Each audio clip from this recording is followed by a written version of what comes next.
आरोपी सुरेश राम रोपनार, वय वर्ष 42, राहणार बोळेगाव, तालुका तुळजापूर, जिल्हा धाराशिव.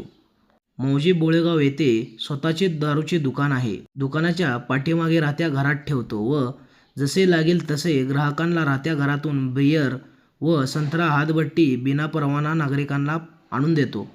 दारूची विक्री करत असल्याचे आढळून आल्यास नळदुर्ग पोलीस स्टेशनचे कुंभारसाहेब बीट अंमलदार येऊन 2000 रुपयाची दारू जप्ती करण्यात आली आहे व तसेच 2000 रुपयाचा माल स्वतःच्या फायद्याकरिता चोरून विक्री व्यवसाय करताना आढळून आला आहे. गुन्हा तपास 1367 कुंभार यांनी लावला. गुन्हा दाखल तारीख व वेळ पुढील माहिती आधारे पोलिसांनी शुक्रवारी दिनांक 21 ऑगस्ट 2026 रोजी सायंकाळी 7:50 सुमारास सदर ठिकाणी छापा मारला. आरोपी सुरेश राम रोपनर याच्याविरुद्ध महाराष्ट्र दारूबंदी कायदे कलम 406 अन्वये दिनांक 22/8/2026 रोजी मध्यरात्री गुन्हा 406/2026 दाखल करण्यात आला आहे. महाराष्ट्र पोलीस टाइम्स चॅनलला लाईक आणि सबस्क्राईब करा. धन्यवाद.